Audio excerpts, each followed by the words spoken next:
Welcome everybody, and thank you for coming, especially with this beautiful weather. So thank you this is a continuation of the seminar series on anti-Semitism. We'd like to say hello to Chuck Freelock, who's the co-convener of the seminar series, who's at the Kennedy School here for the semester, also teaching in New York at Columbia and NYU, and is based the security studies in Israel. So welcome. And it's actually thanks in large part to Chuck that this event is happening. So today it's a great honor to have Aleksandra Grabias. I'll do the anglicized name.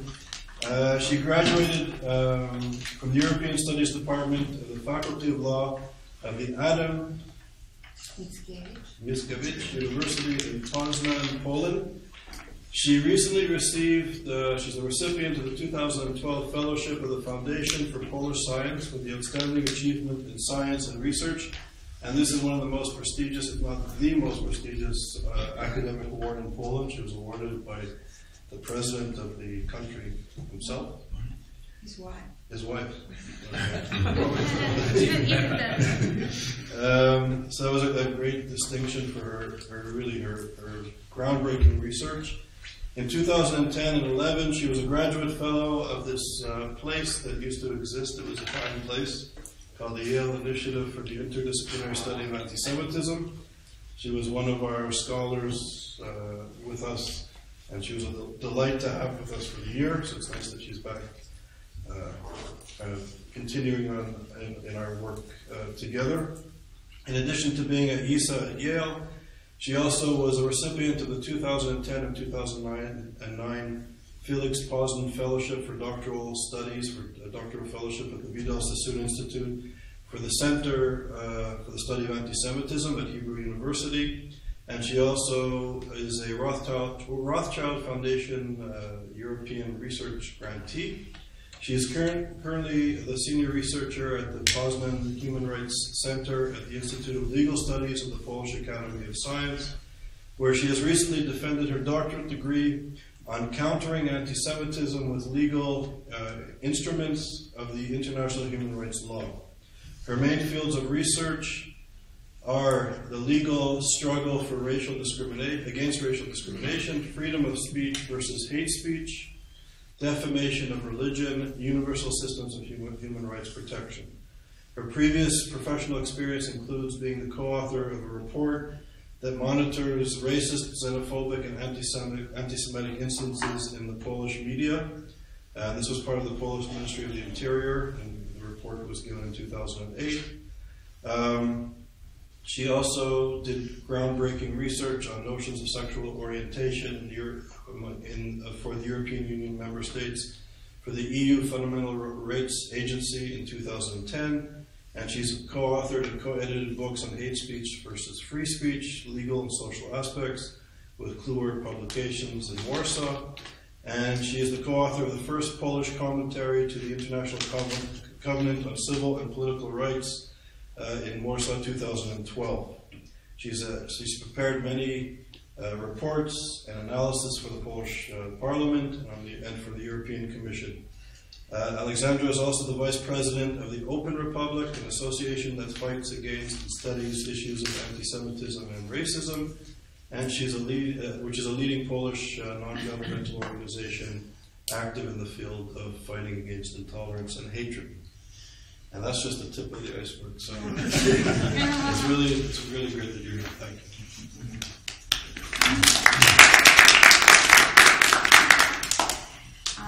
Good evening. I would like first of all thank ISGAP and thank ISGAP Director Charles Small, whom I have the pleasure to collaborate with, for inviting me to speak here at Harvard Law School. It is a great privilege and an honor. The topic of my paper suggests that it deals mostly with the past, but actually the implications of memory loss are first and foremost about the present and the future. And only a few days ago, when I was preparing for this presentation, I found out that the French Parliament is now again working on the new bill on Armenian genocide denial. It means that the new tensions and new problems between France and Turkey are to be expected very soon. And this is just one example which demonstrates how memory loss on the events concerning events that happened 100 years ago are influencing today's political and legal situation. Let me start by the description of the concept of memory loss. History, memory, and national identity are phenomena which are not easily captured by the language of law. Nevertheless, the legislators of many European states, and including legislators of the European Union, have established legal regulations which aim at shaping specific historical memory of European societies. Should such legal measures, defined by some as an example of social engineering, exist in open, democratic, and free societies of Europe, or perhaps these laws, although sometimes limiting the freedoms and rights of an individual, are established for the right cause of stopping those who want to cover up the truth with lies, to quote Bob Dylan. Undoubtedly, memory laws are characteristic today mainly for European states, and in the United States, the First Amendment jurisprudence makes it almost impossible to accept memory loss. One of the primary reasons for such a discrepancy in legal attitudes is, of course, the estimated risk of limiting free speech, which such laws are likely to cause. As Wojciech Sadurski puts it in the context of penalizing negationism, in the United States, the groups which feed on the literature, such as historical revisionism, are part of the political folklore, just as are flat earthers and Montana separatists, probably irritating and deeply offensive to many, but very unlikely to reach a capacity to challenge the democratic system to its core. Memory laws are, however, so controversial that even many Europeans oppose them. Members of the Liberty for History associations, and among them such historians as Timothy Garton Ash or Pierre Nora, a few years ago made the famous Appel de Blois, in which they said, history must not be a slave to contemporary politics, nor can it be written on the command of competing memories. We ask government authorities to recognize that they must not establish by law and for the past an official truth whose legal application can carry serious consequences for the profession of history and for intellectual liberty in general. However, the difficult relation between history, memory, and law is a fact, and the challenge it poses must be faced with by historians, sociologists, politicians, and also legal scholars. The importance of the legal component of this equation is aptly described by Lawrence McNamara when he says, as law mediates and regulates claims to justice in the present, its grasp of how to deal with the past must be a central concern. There is too much at stake for things to be otherwise. Legal regulations called memory laws have basically two forms. The first one is legal establishment of some official orthodoxy of the past events without, however, any sanctions. And the second is the legal prohibition to deny or to interpret historical events in a specified way under the threat of imposing a sanction, most often sanction of criminal law. And basic legal problems emerge here, as all prohibitions of this kind are inevitably related to human rights and freedoms, limiting them in a way which is not acceptable for many. Furthermore, it is often pointed out that a valid court judgment is a one-off and quick end of the matter, stopping discussion on sometimes extremely complicated problems. Therefore, it is often claimed that such conviction cannot be an element of building a long-term memory and identity of a given nation. As noted by Jim Hogland, Europe is a continent colonized by its past and memory. And it seems that this statement is particularly true with reference to the history of the 20th century Europe. which is expressed, for example, by the growing number of monuments or museums, places, and symbols of commemoration of the past, and also by the memory laws established in the states of the old continent. These laws are most often the expression of the legislator's desire to regulate the difficult problems left over from the past decades, which for many reasons are still the object of disputes and national traumas. One of the most controversial memory law in force now in Europe is the 2007 Law of Historic Memory, introduced by the Spanish Congress of Deputies. The provisions of this law, which include limitations on individual rights and freedoms, concern two aspects. The first one is the prohibition of organizing political events at the Valley of the Fallen, which is Franco's burial place, and the removal of Francoist symbols from the public buildings and spaces. And at first sight, they do not seem controversial or oppressive, at least if one compares them to, for example, Austria's Prohibition Act of 1955, which provided the legal basis for the process of denazification in Austria and aims at suppressing any potential rebirth of Nazism through the penalty of imprisonment for up to 10 years. But although the wording of the Spanish law says that its aim is the recognition of the victims of political, religious, and ideological violence on both sides of the Spanish Civil War and of Franco's regime, its provisions prove that it was designed as a tool of praising and aiding Franco's victims and condemning his supporters. Thus, the law violated the Spanish Pact of Forgetting, legally based in the 1977 amnesty law, and had to be confronted with the split memory of the Spanish society and fierce criticism of the political right. As a result, some consider it to be accusatory rather than reconciliatory. Prohibitions to publicly deny the crimes of communism and Stalinism and display their symbols, such as a sickle and hammer or the Red Star, introduced in post-communist countries, are yet another example of memory loss. In the context of this regulation, it is worth recalling the bill on the amendment of the criminal law in Russia, and the works on this amendment started in 2009. According to it, any form of the total or partial rehabilitation of Nazism and Nazi crimes, as well as denial of Nazi crimes, will be forbidden.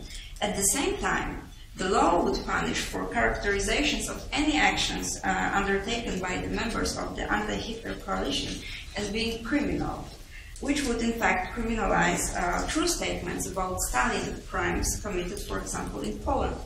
And from the Polish perspective, such a provision, if introduced, would legitimize with the authority of law an inadmissible historical lie. However, the most frequent legal regulations about different types of historical assertions were established in France, where for years the truth about the colonialism and collaboration with the Nazis was pushed back into the state and social oblivion. And the latest and strongest controversies emerged in January 2012, when both houses of the French Parliament adopted a new law on criminalizing the denial of the genocide of Armenians committed by the Turks during the First World War, with the same penalties as in the case of Holocaust denial. And although the provision was very soon struck down by the Constitutional Council on the grounds of its unconstitutional character in respect to violation of freedom of speech, its implementation by the French Parliament led to a serious conflict between Ankara and Paris. Turkish government from the very beginning fiercely attacked the French initiative to penalize the negation of the Armenian genocide. At the same time, Turkey established and still applies provisions of the criminal code prohibiting the slandering of the Turkish nation and slandering of the state of the Republic of Turkey, which is an instrument used by the authorities against people who deal with the problem of the Armenian population in the Ottoman Empire, as well as the modern forms of these historical events. And in particular, the authorities punished for saying that the events of 1915 were a crime of genocide of the Armenian people, Orhan Pamuk, a world-famous writer and Nobel Prize winner, was among those who were accused by the public prosecutor of such expressions. And this example shows how memory loss can be a dangerous tool of political and historical manipulation. But it also makes us ask a question whether states have the right to pass memory laws related to the events which are primarily part of the history and identity of different states and nations. An interesting opinion is presented by Rafi Vartanyan, who wonders about possible French reaction to Turkey passing a law to criminalize denying the fact that the torture tactics used by France during the Algerian War of 1954 in 1962 was a crime against humanity. He concludes with a very strong pro-genocide denial argument, stating that when a powerful nation like France or Turkey refuses to acknowledge a crime against humanity in their own pages of history, then it is not only up to the world's scholars to investigate the history, but also the world's influential politicians to pass laws which not only consolidate a travesty historical actuality overlooked by the perpetrator country, but will also increase the pressure for the state in denial to accept its wrongdoing and commence the healing process. And even Germany has not escaped serious controversies. Although memory about Nazi crimes committed during the Second World War is maintained there also by the means of law, in the recent years a trend has been observed to emphasize German war sufferings and to make attempts at treating the harm done to Germans and the harm done by them in the same way. And the idea to establish a center against expulsions in Berlin, which commemorates mainly the German victims of the expulsions made during and just after the Second World War, with the support of the German government, was the symbol of this change in political path, according to which all cases of all murders and oppressions are comparable. In 2003, the idea was fiercely opposed by Marek Edelman, the leader of the 1943 uprising in the Warsaw Ghetto. In response to the argument that Germans simply wanted to exercise their right to their own memory of those events, Edelman said, "What sort of remembrance? Did they suffer that much? Of course it is sad when you are being forced to leave your house and abandon your land. But the Jews lost their houses and all of their relatives. Expulsions are about suffering, but there is so much suffering in this world. Sick people suffer and nobody builds monuments to honor them." And the question arises, do Germans have the right to commemorate expulsions which they experienced? Definitely yes. But this remembrance must take into account the historical context. And this short overview of memory laws established in Europe, I think, makes us aware of how divided and asymmetric the memory of European states and nations is, and that the chances for its even partial consolidation are very limited. Let me now examine the case study of Poland, which is an interesting example of a state which, while putting its history on the pedestal of national values, restless at the same time with its difficult and often traumatic past, every now and then mixing it with the present-day politics and public life. Living for a few decades under the rule of communism, Poles did not have the chance of leading an open, free debate on history. In communist times, one could go to prison for long years, and during Stalinist times, one could even lose one's life for saying the truth about Soviet secret police murdering Polish military elites in Katyn.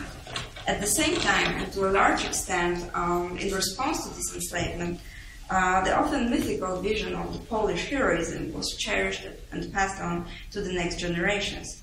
And this memory stored the identity of the nation, which would regain its freedom in 1989. But before that time, there was no place to review its own guilt. Thus, the memory laws established already in the free democratic Poland must be considered also in this historical context. In 2006, the Polish parliament, with the votes of the far-right coalition then in power, incorporated the new provision to the Polish Criminal Code, which sanctioned the crime of so-called defamation of the Polish nation by accusing it of involvement in Nazi and communist crimes. To a large extent, this regulation was a proof that the part of Polish society is not capable of accepting the truth, which was described by Jan Tomasz Gross in his books published then, although this truth was unveiled much earlier by eminent Polish historians from the Polish Center for Holocaust Studies.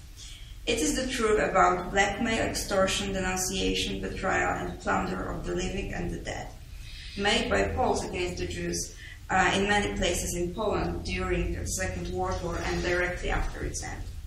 This provision was found unconstitutional by the Polish Constitutional Court in its judgment of September 2008 because of the faulty legislative process during which it was passed. The court did not, however, take into account the charges concerning the substance of this case, and in this way avoided taking a stand on this socially, historically, and sensitive issue, which is very regrettable, as in a sense this regulation supported the lie with the authority of the law by penalizing for speaking about the Polish involvement in the crimes of Nazism and communism.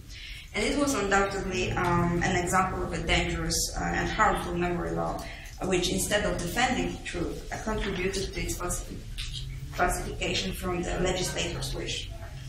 There was no Polish peace link or TISK or Petain.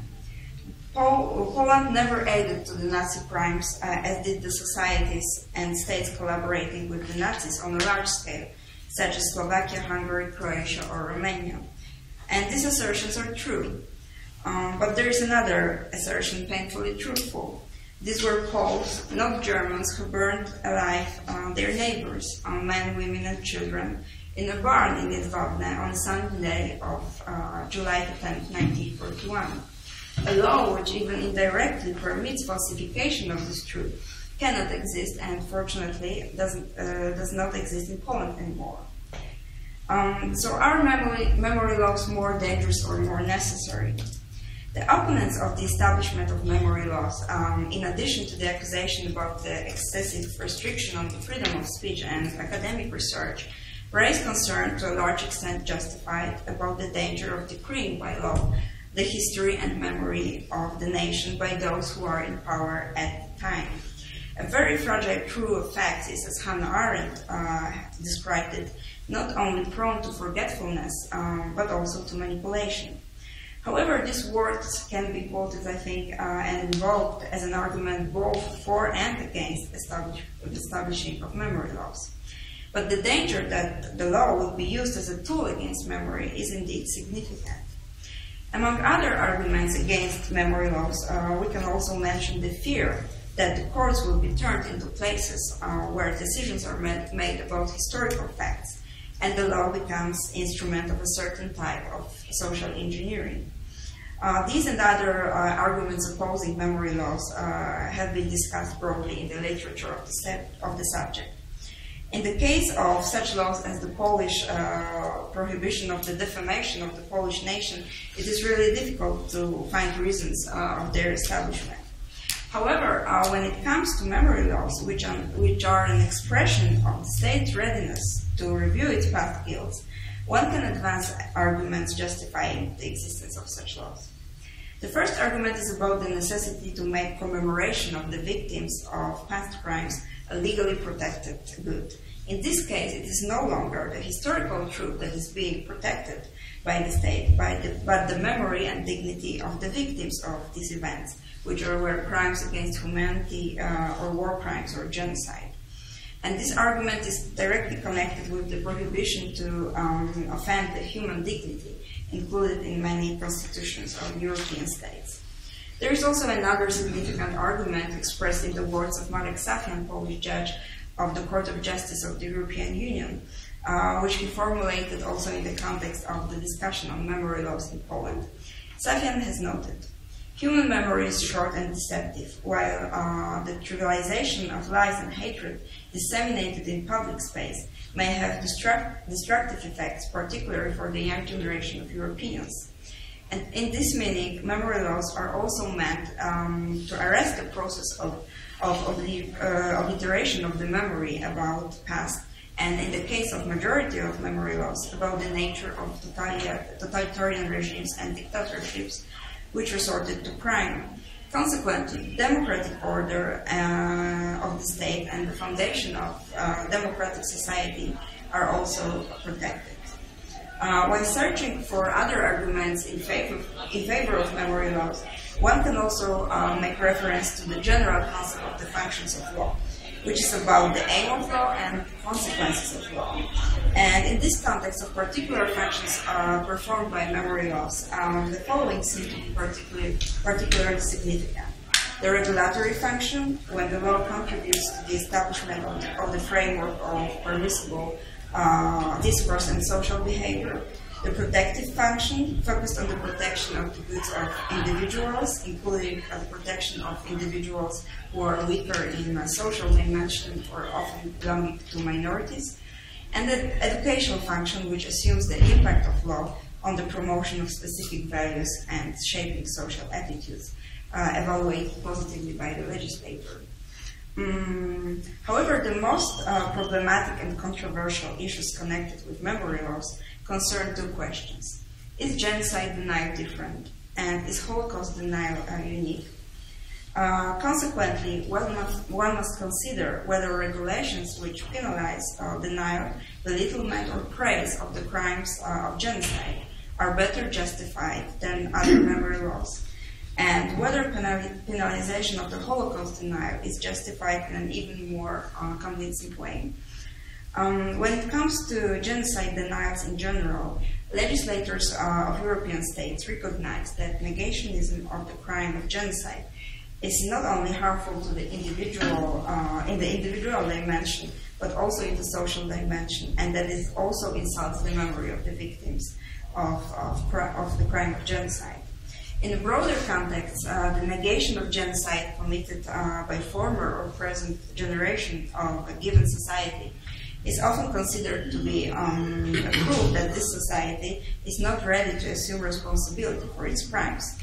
It can also be motivated politically, serve to build the united and shared identity of the nation, like in the example of the French post-war policy of silence concerning the Vichy regime, or to incite hatred to a hostile nation and society, like the Iranian administration against Israel and Jews, of which the Holocaust denial is a central element. Negationism can also be a mechanism used to incite exclusion of minorities and socially weaker groups, their stigmatization as liars who made up their sufferings, which facilitates further oppressions. Many scholars studying the phenomenon of genocide, its conditions and mechanisms, believe that denying this crime is a factor which increases the risk of its return, and that it is one of the elements of the entire process of genocide. There is finally the question of penalization of Holocaust denial.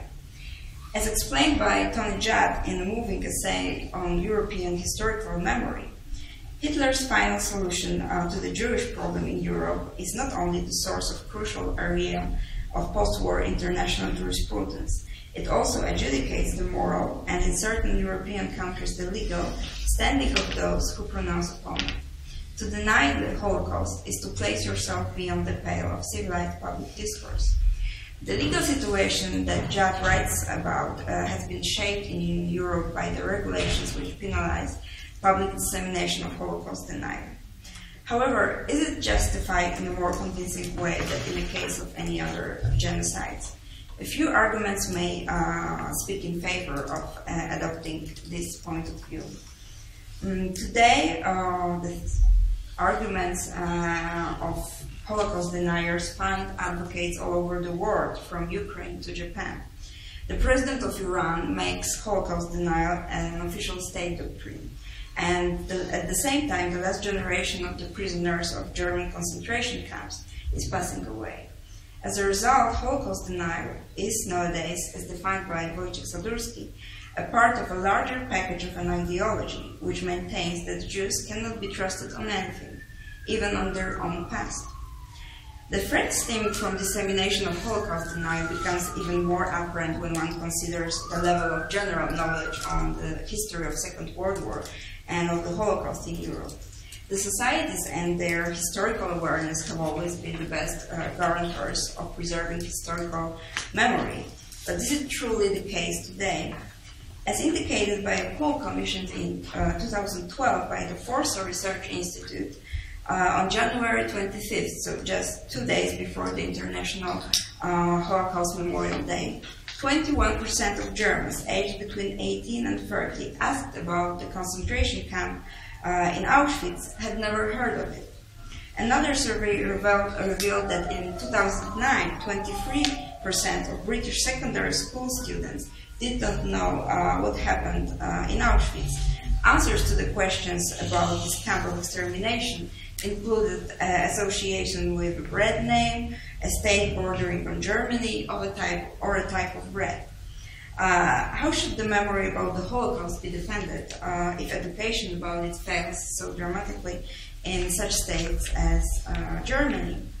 It is also worth emphasizing that a specific form of negationism is very dynamically disseminated in some Arab states, which in the context of the conflict in the Middle East can be yet another factor which inflames it.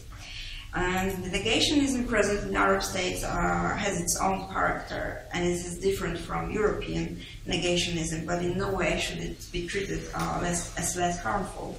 What distinguishes it is the assertion that the Holocaust happened, but it was groundlessly used by the Jews to establish the state of Israel, and the desire to deprive the Holocaust of its exceptional character by making Palestinian sufferings equal to the sufferings of the Jews during the extermination. Finally, it must be said that at the time when modern communication techniques, especially internet, are generally used, the scale of dissemination of theories of negationists is simply unlimited. Presently, there are thousands of websites with information about the great Jewish lie, given in the form which suggests that this is a reliable, scientifically proven fact. Denial of genocide never before reached such a degree of international dimension with its own structures, institutions, publications, and Facebook profiles. However, it is the recognition of Holocaust denial as one of the modern forms of anti-Semitism, a type of hate speech directed against the Jews, which, in my opinion, is the main argument in the context of its penalization. Although most often statements denying the Holocaust do not contain openly hostile, hateful, anti-Semitic slogans, for everybody who reads them in the broader context, the anti-Semitic motives of them are obvious. It is difficult to see any other but anti-Semitic motivation in the assertion that the myth of the Holocaust was born out of a Jewish conspiracy. According to Holocaust deniers, devious Jews, greedy of power and wealth, lying about the crime which has never been committed, should arouse mistrust, contempt, and consequently hatred. Therefore, if we assume that Holocaust denial is a form of spreading hatred of Jews and a manifestation of anti-Semitism, legal regulations which would ban its dissemination must be acknowledged as an element of the broader strategy of the state to fight against all forms of racism, national or religious hatred and intolerance. And the European states have undertaken legal obligation in this respect by becoming parties to international treaties such as the International Convention on the Elimination of All Forms of Racial Discrimination. Holocaust denial does not translate into sudden, intense explosions of anti-Semitic moods, nor does it directly lead to acts of violence directed against Jews. However, a strong correlation between words and actions is indisputable, although it is difficult to determine when the critical moment of words becoming actions may take place. Various forms of antagonism may lay dormant for long years, only to suddenly begin to escalate, reaching the proportion of mass psychosis. and the history of the Third Reich, hate propaganda leaves no space for questioning the influence that the words may have on the deeds. Martin Krieger, talking about the Holocaust, points out that human history is not an overwhelmingly happy story, and atrocities are available in virtually any time and any place.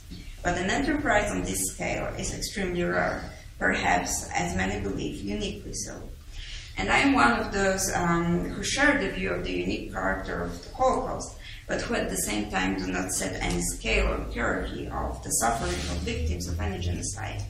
However, it must be emphasized that unlike other genocides, the exceptional character of the Holocaust is manifested also in its being used so broadly and so commonly to resurrect hatred for the reason for which it was committed. And the international human rights law opposes this absolutely. Some concluding remarks. So can memory laws help Europeans to cope with their past and to retain their historical memory and identity?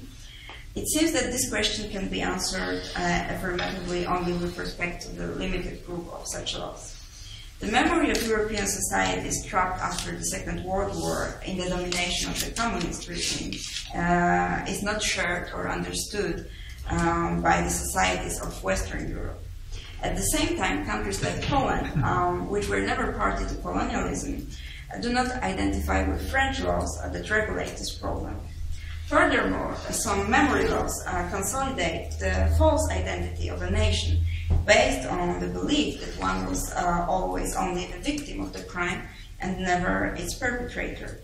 Such laws must be criticized, and the legislators who pass them take upon themselves the burden of responsibility for the harm which they inflict in this way upon their own society and future generations.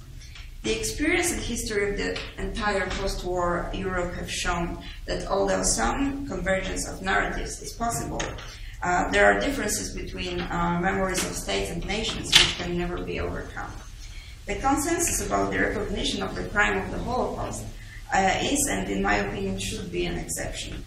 The Holocaust is a tragic heritage of all Europe, and in face of enormous social and cultural changes taking place in Europe today, it is our duty to ensure that the truth about it, which was one of the cornerstones of the new reborn continent, is not forgotten or falsified.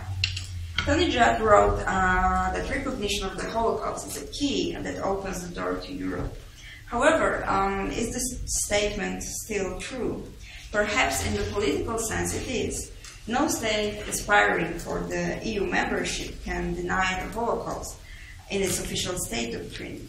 However, at the level of social life, this argument is more difficult to defend if we take into account such seemingly unimaginable facts as cases of abandonment of teaching about Holocaust by schools in European states because of protests of Muslim students and their parents. Should the state faced with such situation respond by means of law? Surely this is not enough. I think, however, that the law, taking into account its functions, should be a component of the whole program of preservation of the memory about the Shoah. I can notice two most important roles which memory laws should play in Europe today in order to find them justified and legitimized.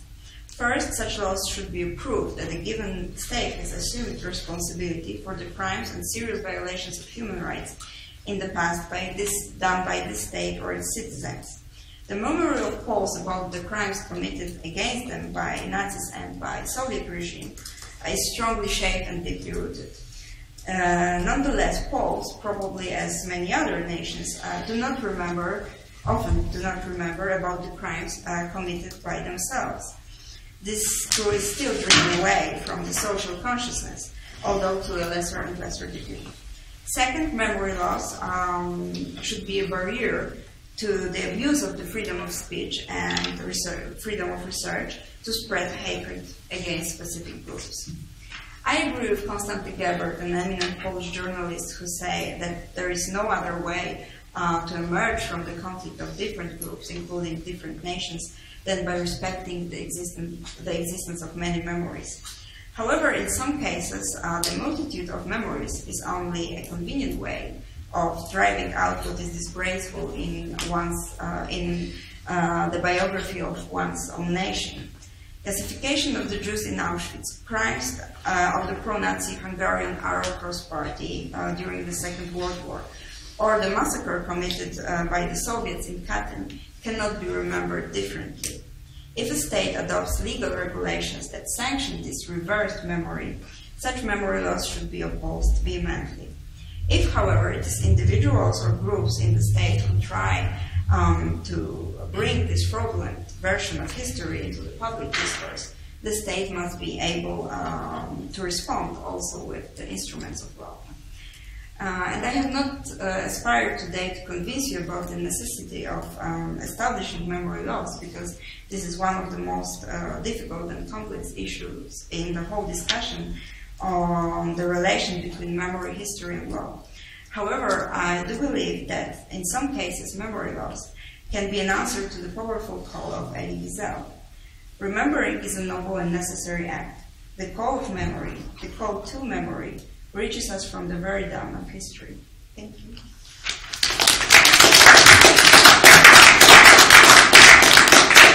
Thank you very much. So we have time for some Q&A. I can start off unless somebody wants to jump in. Go ahead. Should I start? Okay. So thank you very much for your paper. I found it very depressing. Obviously, it's a subject that is not easy, but all of these issues are not easy. But so I have two quick points. Stuart Hall, who was a cultural social theorist, said that monuments and memory can also be a tool to show the bigness of the perpetrator, that they've acknowledged their sin. So the monuments and the memory becomes less about the victims, but more about the perpetrators changing their perceptions of themselves. It becomes their bigness and their liberalism, as opposed to the history of the victims. So I think this is a part of the process of memory, of state-sanctioned memory in particular. And then it's fascinating that this whole discussion that takes place, to me, I'm not a legal scholar, and I'm not a historian of the Holocaust, so feel free to correct me. But it's taking place in a context in which I would argue that there's a revisionism. So Holocaust studies, even among liberals in the West, is becoming genocide studies because you can't be particularistic. So there's a sort of liberal, postmodern push in the West to put Holocaust in its proper place.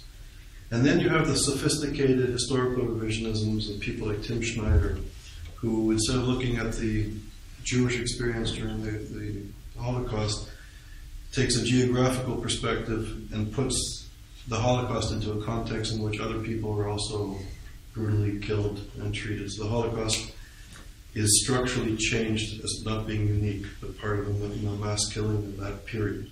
So to me, it's a very sophisticated and a very dangerous form of historical revisionism, which is gaining traction in places like Poland and the Baltic states, and in places like the Ivy Leagues in this country.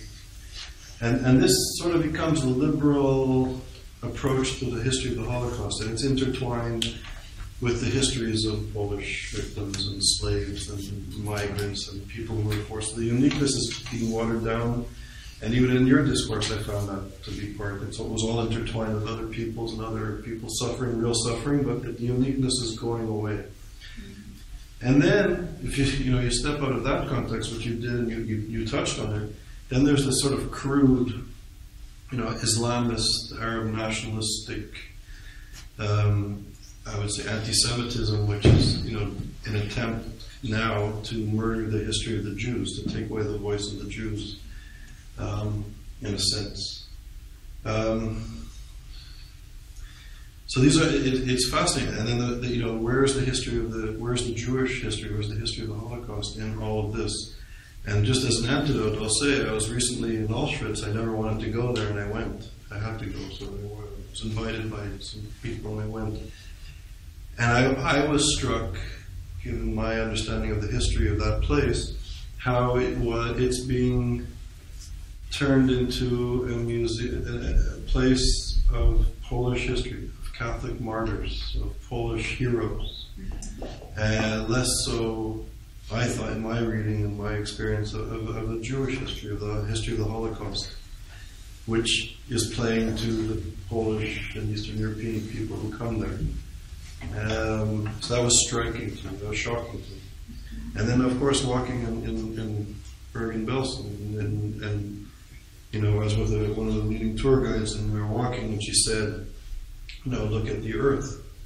And I looked at the earth, and it was gray earth, and she said, "You see the white specks in the earth?" And there's hundreds of tourists walking where we were walking. And the white specks are bone fragments that the incinerators couldn't destroy. And people are walking to the museum over the ashes of my ancestors. You know, that is the monument. That's a UNESCO protected, international acknowledged monument in which people are walking on the victims' remains. So to sum up, you know, to make the point, you know, so memory, you know, so I wonder if we're in a position now where monuments and European states and laws and discussions and discourse is so far removed from memory. And I think the lesson isn't simply to remember the Holocaust, the victims of the Holocaust, or other genocides and other catastrophes. The lesson must be to protect the living people. And we're living in a context now where the discourse of the demonization of the Jews, and I was at a fascinating lecture last night where the philosopher was talking about the language of signifiers. The signifier is, you know, the bad people are the Israelis. They're no longer the Jews. You can't say certain things about Jews, but you can certainly, and you're encouraged in many contexts, to speak about Israelis as we used to speak about Jews. So I think the challenge is not simply the memory, but the challenge is how do we protect the lives of living descendants of Jews and other people who have been oppressed. That, to me, is the challenge of law and the challenge of the scholars, in addition to memory. So, comment as you wish. It's a disjointed comment. I don't know if there's a question in it, but feel free to respond or take a question. Yeah. Do you know what percentage of schools no longer teach about the Holocaust in Europe? I'm not aware of research on numbers, but these were more like individual cases in Italy, in the Netherlands. But I know now that the European Commission is making kind of a study on such cases. And they want to actually to count in how many schools, what percentage of schools have this problem. I'm going to put it. Can you respond to some of the points I raised? Yes, sure. Well, I agree with most of what you said, but I think that it really matters how we deal with the memory and the past, also to be able to protect the Jewish people, Israelis, as you said, which is now like the issue of the most important concern. And about this, what you said about Auschwitz, we had this conversation before. Well, I think there is a competition of memories, and the Poles, for many years, as I said, under this oppression of Soviet and communist regime, were not able to exercise their own memory. So maybe this is a sign of Poles wanting to underline their own sufferings, and that the Poland was also a victim of Hitler and the Second World War. But of course, I think that Auschwitz should stay forever the symbol of, first of all, the Jewish Holocaust and suffering. I have just been to the Holocaust Museum in Washington, and here you're right that the Jewish perspective is so obvious there, which is not the case in Poland. But going back also to the exceptional character of Holocaust and the way we should try to save it, there's an interesting example of the European Court of Human Rights, which in all cases of Holocaust denial, all cases dealing with the Holocaust past, stands on the position, and which is actually not the position taken on other cases of historical events, that the limitations of freedom of speech or association or assembly are accepted to a really broad extent when it comes to Holocaust deniers, like the European Court of Human Rights allows for the limitations of freedom of speech imposed by the states on Holocaust deniers, because the European Court says that the Holocaust is like the exception, that we can never deny it, or it will be never allowed to deny it. So I think this is like a positive signal in the things you mentioned. And this is what you said at the beginning about the monuments that become more about the perpetrators. So this is the case of Germany, in my opinion. And it's really also from the Polish perspective, it's dangerous and worrisome. Like this center, this huge center of expulsions, and the whole movement behind it. And their fight is to make the sufferings equal in a way, the German sufferings, which were of course the case also, but this aspect of the reasons for the expulsions and German suffering is missing there. So I think this is really dangerous and worrisome. So I'm going to ask Jonathan. First of all, thank you so much for being here today. I really appreciate it. I had a question just in terms of the sort of the exceptional, the nature of the Holocaust being exceptional, and that sort of notion.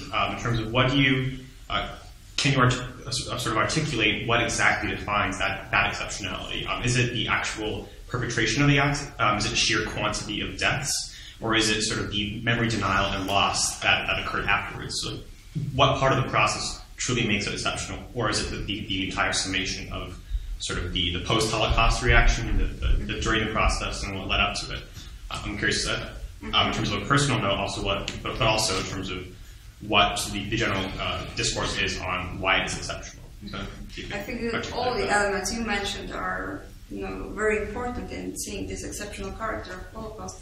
But for me, it's mostly the question of the grade of this, what happened. And from the legal perspective, the implications of today, the anti-Semitic motifs, which were the reasons, one of the reasons why Holocaust happened, and which are still to be observed today. So the risk that the new Holocaust will happen is still, I think, a valid question. And so I would see the exceptional character of the Holocaust in this whole, on the whole scale of genocides, like something what was really the only one in history, and also the scale and the whole mechanism. The ideology which stand behind the Holocaust, that it never happened again with other genocides. So I would see this exceptional character here. Just a follow-up question, just a brief question about, in terms of genocide at large, sort of, is there any harm or fear in that by deeming one genocide sort of being sort of very exceptional compared to the others, is there any harm of sort of perpetuating that trend in that like future generations will want to or will be encouraged to make the more exceptional genocide that will stand out even more in the history books? In terms of the recent gun control debate, people often mention that the fact that the media sort of plays it up to plays up the story of the person who killed the victims, that actually leads to further shooters, because that encourages and kind of perpetuates that story and makes it very sensational. So is there any fear in that there might be a backfire from not sensationalizing the Holocaust, but making it the exceptional genocide? I'm just curious as to whether you fear that, or is there a fear of that? Well, I didn't think actually about such a connection and such a danger, but maybe there is, but hopefully not. But the examples of genocides which happened after the Holocaust, I think they have not a lot in common with this will to make something even bigger or more I don't know how to describe it. Well, something what would be even better, bigger and more drastic than Holocaust. So I wouldn't see this threat. I think. I just wanted to comment on something that he said. A lot of the genocides that have been committed have been committed in the name of Islam against whatever culture. So, I mean, during World War II, the Holocaust and the murder of Jews, the extermination of Jews was extraordinary because so many people died so quickly. But in Sudan, we've had 3.5 million people killed over the last 100 years, and those are Christians being slaughtered by Muslims. And it doesn't get as much press because it's been done over 100 years. Now, we did have 1.5 million Christians killed over, like, say, Mogadishu over a few years. It doesn't get the same amount of press.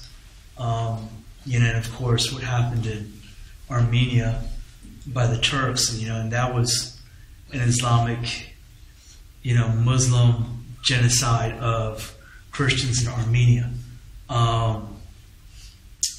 And, after the partition of India, where we had India and Pakistan, all the Hindus and Christians that lived in Pakistan were slaughtered. And, I know that many of the Hindus that lived in Pakistan, they were just thrown onto train cars and just, they just rode back, just dead bodies, driven back into India. And those were hundreds of thousands, if not millions. So, to answer your question, I think it's just more of an awareness of what Islam is, and you just can't forget that. And I think people are trying to portray Islam as something else. I mean, if you don't talk about it, people don't know what it is. I mean, I don't know if you would disagree or agree with me or not. You want us to speak our question? Oh, well, he had asked the question, and I was responding back to him. Okay. Well, I was in Terezin a few years ago, which was supposed to be like a camp, this ideal place. And I felt that it was not tainted, that it did give you a sense of what the Holocaust was and that we should remember, which made me feel sad, of course, but also that it was appropriate. And I was also in Germany around the same time, in Berlin, where where we were taken on a tour of the Jewish section and told all these wonderful things about how Jews survived. We went to the synagogue, we went to places where they lived, and we saw statues and sculptures, and it felt like they were not whitewashing, but apologizing. It wasn't about the perpetrators, but it was like, look, we like Jews. See, we like them. And I didn't really believe it. It didn't feel true. But the other thing was the education in the United States now is changing. I work with small children, and they don't even know what the Holocaust is. It's not in the books. It's not discussed. A lot of multiculturalism is discussed, recipes and things like that. But is that true all over the world now, where it's not even discussed in the schools?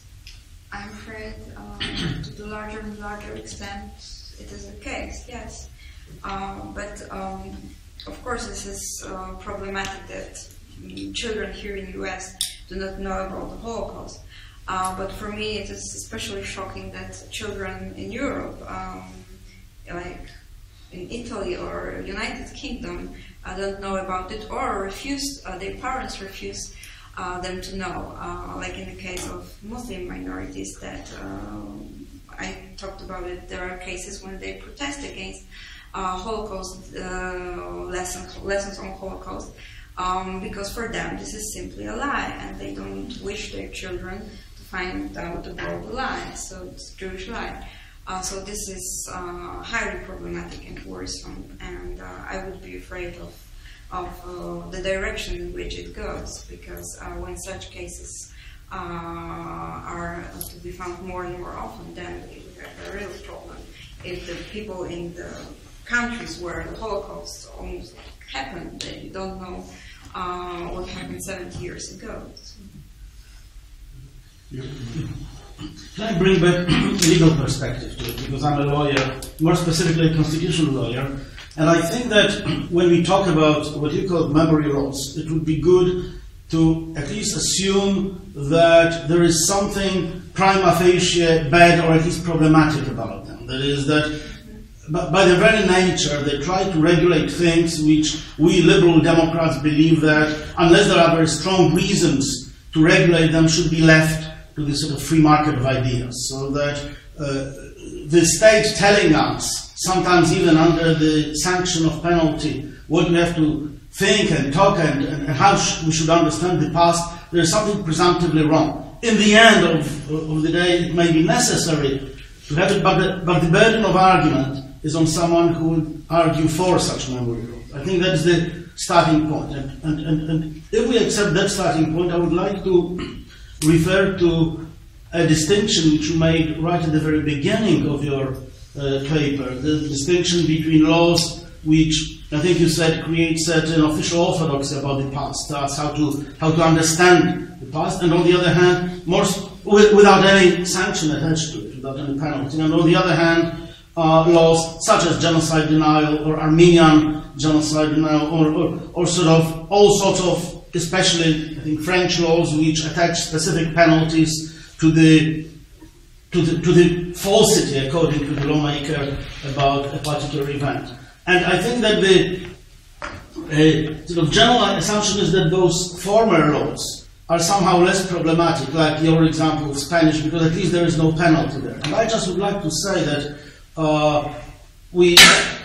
while we concentrate and focus here on the Holocaust denial and laws like these, it would be good also to think about certain pernicious effects of the former types of rules. And I can think of all sorts of official authoritative pronouncements, which, especially in post-communist laws, which I happen to know reasonably well, including constitutional laws, which try to create certain official orthodoxy about what communism was. The actually Czechoslovak still law on lustration and decommunization defined, not just in the preamble, but in some of the actual operative articles, communism as a reprehensible, illegitimate and criminal system. And now the most recent Hungarian constitution of 2011 makes all sorts of statements about communism. And I think that these, thinking about what's wrong about these laws is important to reflect more generally about memory laws, because these laws usually, even though they make statements that most of us would believe are sort of like unobjectionable, nevertheless they are always part of certain political battle, of certain political competition, and they usually are a tool of the lawmaker or whoever controls the legislation to somehow defeat or weaken or disable their opponents. So perhaps one way, just to finish my point, one way of distinguishing between different laws is about those laws which specifically tell about certain past facts, which perhaps are less problematic, like Holocaust denials, and those laws which attempt to impose certain interpretation, to tell us how to value or disvalue the past, which inherently are not just dangerous to freedom of speech, but also are very socially divisive. I'm sorry, can I just get a little bit of clarification? So do you support like the teaching of certain historical facts, or are you opposed to it? Do you believe the free market? No, of course not. People... That's why I begin by saying that I'm not talking here about teaching, about education, about say public discourse, but I'm talking about the law. About the law trying to tell us what to think, not schools, but the law telling us, the legislative act telling us communism was this and that, this happened, you cannot deny certain things, sort of imposing certain privileged perspective on the past. And that happens. That's also part of memory loss, especially in post-communist world. And that is, I think, something very dangerous. Of course, we cannot be neutral in the education about the past. But I think when it comes to legal pronouncements, we should try to stay out of making this type of declarations and assertions as much as possible.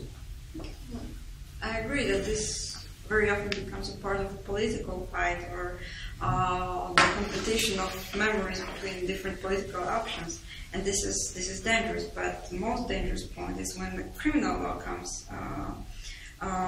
comes with those provisions, I think, and it should be, in my opinion, legitimized to include criminal law only in cases when, for example, Holocaust denial incites hatred towards Jews and is a manifestation of anti-Semitism. Then yes, but in other cases I would be very, very careful with criminal law sanctions. So Chuck, and then it's a clarification about the level of knowledge or lack of knowledge that you were talking about before in the U.S. and Europe. Is it less, or actually maybe it's even more than? Do we have statistics? Because it's the fact that it isn't very well known. I'm sure it's true, but how does it compare to the past? I think in the U.S., for example, huge numbers of kids are taken to the Holocaust Museum in Washington. And maybe the level, again, I don't know, maybe it's actually greater today than it was in the past in the U.S. How does it stack up if we have the figures in Europe? And I would also just make one distinction between the general European population and the Muslim population, because the Muslim population, the others may simply not know. The Muslims are specifically making a decision not to know about it because they think that it plays in Israel's favor. It justifies Israel's existence, and so it's a political decision, actually. Yeah, well, it's not just Europe. I mean, that the whole argument that you're talking about is going up. Sorry. Well, I don't know about the education and numbers you're talking about in U.S. Specifically, but I know the example of Germany pretty well. And just after the war, the level of knowledge and the education was also very low, and they were not speaking about it. Right. Only after some period of time it came again, and the generation of, I would say, people who are now 45, 50, they know a lot, and I think they struggle themselves with this issue also. But the most problematic and dangerous numbers come now with this youngest generation, 18 years old to 30 years old, as the poll I mentioned here in the paper shows. 21% of young Germans, I think, haven't heard the name of Auschwitz. Well, I think it's shocking in a way. That's amazing. There was a prior question on the uniqueness of the Holocaust. Isn't the industrialization of the Holocaust doesn't that make it unique among genocides? Of course, yes, I would strongly say yes. Which is one of the elements of the whole unique character of Holocaust for me. Of course, in the case of Rwanda, for example, one can say that they didn't have, brutally say, they didn't have the tools to do it on such a scale and in this way. But I think it was the element of the whole concept of Holocaust before it happened that it happened in this way. So yes. What about the use of the term Holocaust, where it seems like legislators are using it for all kinds of things? They're calling people, they're saying that people are conducting a Holocaust that's completely irrelevant. But I figured legislators don't do that in the terms of law and in the not in terms of law, but in terms of discussion and yes. Insulting someone, saying that they're creating a Holocaust when it doesn't. You mean with other cases, like for example, the Holocaust of animals, or yes? Yeah. Well, there was an interesting case in the European Court of Human Rights when the organization fighting for the rights of animals wanted to make an advertising campaign with the posters showing meat on the plate, saying the Holocaust on your plate. And European Court of Human Rights said it's not allowed to do such things, and that this is something done against the memory of the victims and dignity of the victims of the Holocaust. But you can see more and more of such examples when the Holocaust name is used for all kinds of tragedies, like from the, I don't know, something what happens to animals, for example, or the Holocaust of all other groups which have been discriminated, or so this is a problem. And how does this turn into your argument? Is this what are the legal implications from your perspective? Well, it's an interesting thing for me. I mean, it is very, very problematic to somehow trademark the word Holocaust. I think it's in a very bad taste to talk about Holocaust with respect to anything else than the Shoah. On the other hand, I'm very reluctant to allow the legislator to trademark certain words and say the Holocaust can be used only, legally speaking, in this particular context, a little bit like, the Olympic Games cannot, people cannot use the Olympics because the word is trademarked. This is the question of basically freedom of speech. If some people use tasteless arguments, it doesn't necessarily mean, or tasteless language, like the Holocaust of animals, to sharpen our sensitivity towards suffering of animals. I think that these people perhaps should be condemned, but I don't think that it's a matter for law to intervene. I have a question and an observation. By saying that you want to restrict, be very careful with memory laws across the board, except for the Holocaust, don't you run the risk over time of people pointing to that as saying, you see, they've made an exception for that, and that is being used as a tool, as it's being used in other ways.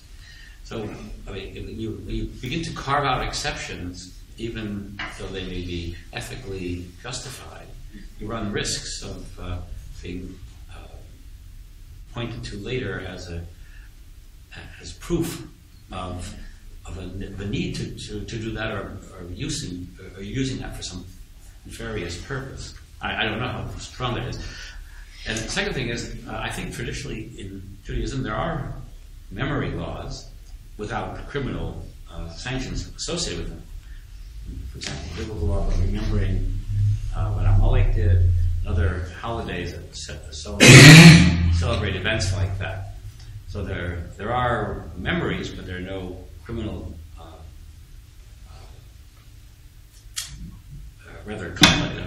fines associated with failure to do so, or to apply them in some way.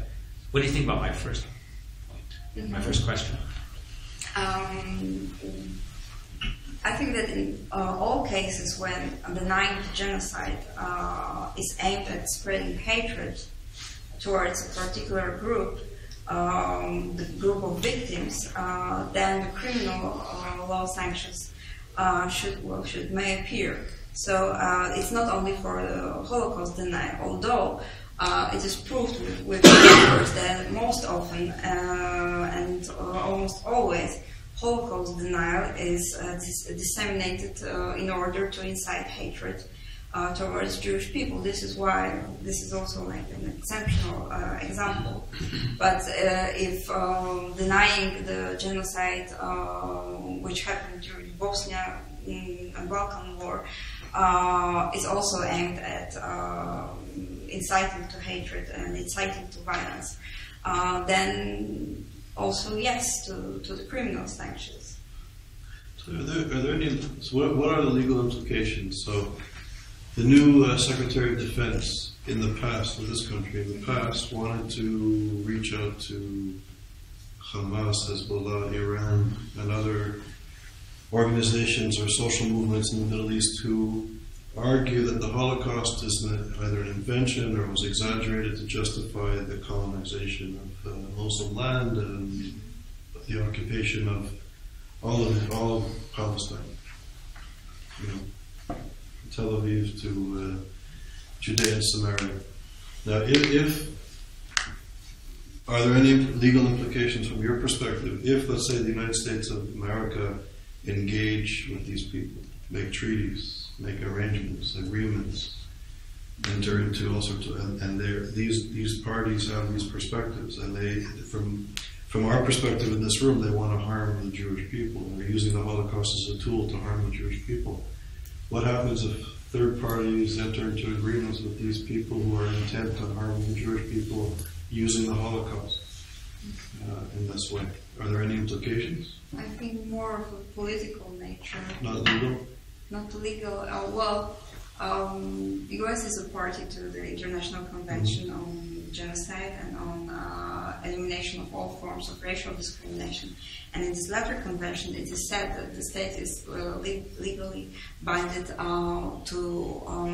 for example, to make a ban on the existence of the organizations which spread hatred towards ethnic, racial, minority groups. So, but this is like the, not the distinction which would make, I don't know, the United States responsible for any violation of international human rights law. I don't think so. Any other questions or points? I came in here this evening thinking that I know what the word Holocaust or genocide means. And I'm not sure I know. Not through any fault of yours today. Because the Holocaust was 6 million people. How many were killed in the Armenian genocide? 1.5. Was it 1.5? Yeah. I thought it was much lower. This gentleman gave an example of either 3.5 million people over 50 years or 100 years. 100 years In Sudan. And okay, then I think there was that's one example. So what now? Rwanda was how many people? 500,000.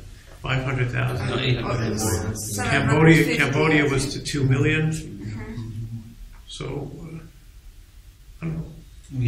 What's the difference between mass murder and genocide? I think is what I'm asking. There is a legal definition of genocide. Not legal. What do you think the definition? I wouldn't go here in the direction of numbers, I think. Okay. And all of those crimes are genocide because of the legal definition of genocide. And the motivation standing behind them. But as I said, the current implications of the Holocaust are, for me, also one of the most important elements which distinguishes it and makes it unique. So, but I cannot. Let me add. I guess I didn't fully explain. Stalin killed how many? Tens of millions of people. Yes. it was 20 million. 20 million died in the Second World War. How many did Stalin kill? 20 million. Okay. Mao killed how many millions? It was estimated 20 million. Was that genocide? Now, again, the legal nature comes. Well, if it was motivated by the ethnic or racial hatred, then So it's got to be motivated by ethnic hatred to make it a genocide. No, but I think that even commonsensical understanding tracks a legal understanding. Genocide is an attempt to eliminate the whole nation. You don't want a particular nation to exist. I don't think that Cambodia was the case of genocide. It was mass murder, because it's difficult to imagine that Pol Pot wanted the Cambodians to cease to exist. But Hitler wanted the Jews to cease to exist. So if it's a murder committed to annihilating the whole nation or the whole group, this is genocide, both legally and commonsensically. Everything else may be even worse in terms of numbers. But Stalin didn't want Ukrainians to cease to exist through the hunger, or the Russians to cease to exist. So it wasn't genocide. It was mass murder.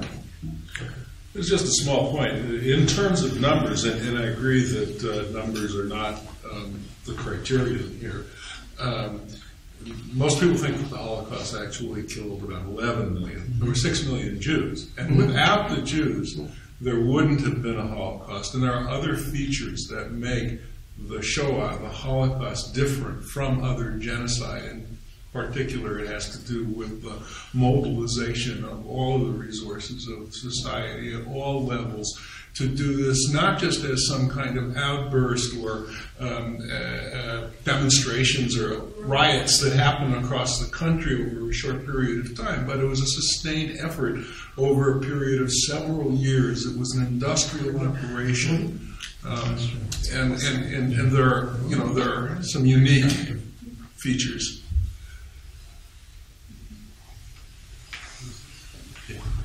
So, first of all, thank you everybody for coming, and a great discussion. And Alex, thank you for a wonderful paper, and nice to see you again here. Thank you. And continued success in all your work.